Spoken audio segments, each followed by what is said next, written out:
నమస్తే అండి. నేను మీ రామకృష్ణ నిహాన్ ఆస్ట్రోన్యూమరాలజీని మేషరాశి గురించి నేను ఈరోజు చెప్తున్నానండి. మరి వాళ్ళకు మనిషి జీవన విధానంలో ఎక్కువగా ప్రధాన పాత్ర వహించేది శని.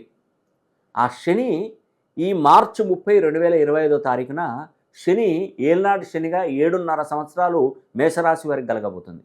అంటే అర్థం చేసుకోండి, శని ప్రభావం ఉన్నప్పుడు మనం ఏ పని తలపెట్టినా జీరో, జీరో, జీరో, జీరో. కోట్ల రూపాయలు కాదు, లక్షల రూపాయలు, కోట్ల రూపాయలు ఎన్ని తీసుకొచ్చి వ్యాపారాల్లో పెట్టినా కూడా లాస్ట్‌కి మిగిలేది శూన్యం. ఈ 7.5 సంవత్సరాలు మొత్తం డౌన్‌ఫాల్ అయిపోతారు. అలా అని చెప్పేసి అధైర్యపడొద్దండి. మనం కొన్ని విషయాలలో ఏంటంటే, మనం శని అనుగ్రహం కలిగిస్తే, ఆ శని అనుగ్రహం గనక మనకు కలిగినట్టయితే మనకే ప్రాబ్లమ్ ఉండదండి. అందుకే శని కుంభరాశిలో ఉన్నప్పుడు, తన సొంత ఇంట్లో ఉన్నప్పుడే మనం శనికి అభ్యర్థననివ్వాలి. అయ్యా, నేను ఏలినాటి శని నాకు కలగబోతుంది. ఈ శని ప్రభావం అనేది కూడా నా మీద చూపిస్తున్నారు.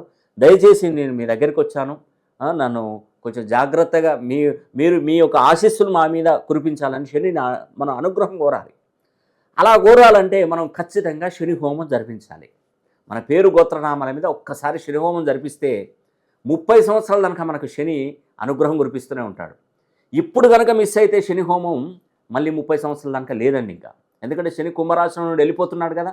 మళ్ళీ శని కుంభరాశిలోకి రావడానికి ఎన్ని సంవత్సరాలు పడుతుంది? 30 ఏళ్ళు పడుతుంది. అందుకే